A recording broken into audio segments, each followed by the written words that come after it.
அம்மா ஏமா ஒரு மாதிரியா இருக்கீங்க? என்னடா பண்ண சொல்ற? உன் தங்கச்சி பண்ண காரியம் எப்படி? இவ காலேஜில் படிக்கும் போது ஒருத்தனை விரும்பி இருக்கா.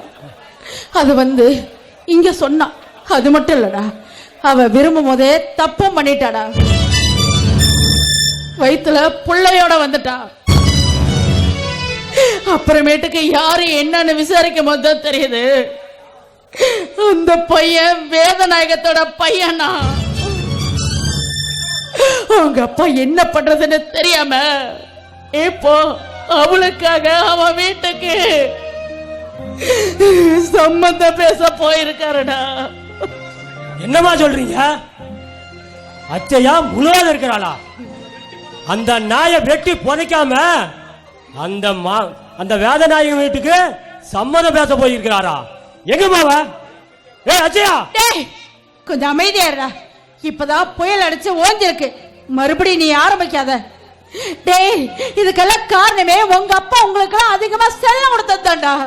நீ என்னடா தகுதியே இல்லாத வீட்டுல பொண்ணு கேட்கிற, அவன்னா எதிரி வீட்லயும் சம்பந்தம் பண்ண நினைக்கிறா.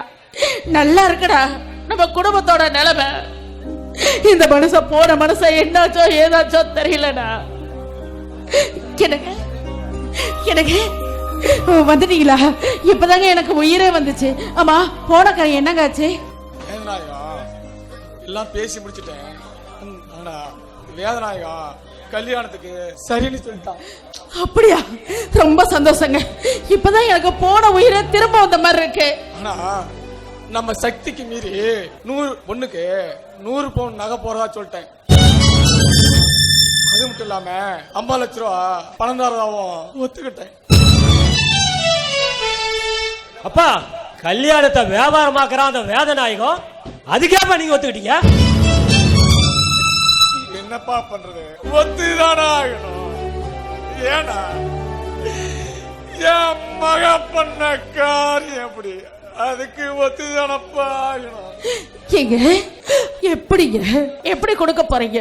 அவ்வளவு நகைக்கும் பணத்துக்கும் என்னங்க பண்ண போறீங்க?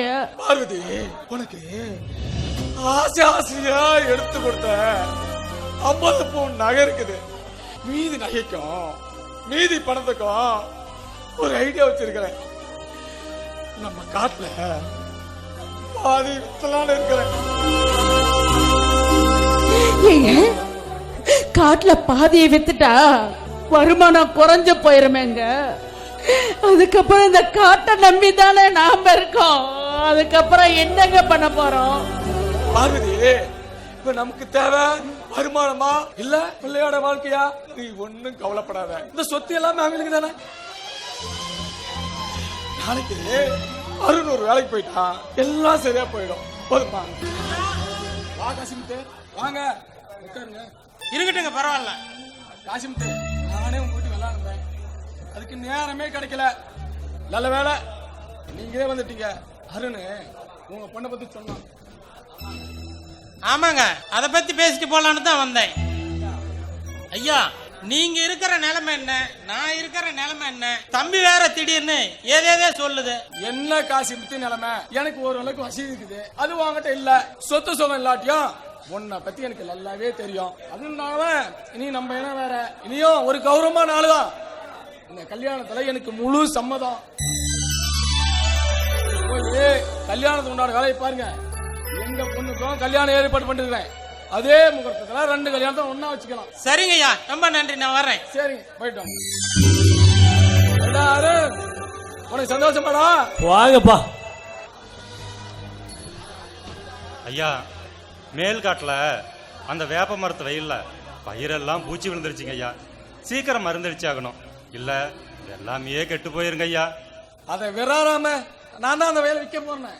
ஐயா, கல்யாணத்துக்கு பணம் அதிகமா தேவைப்படுது.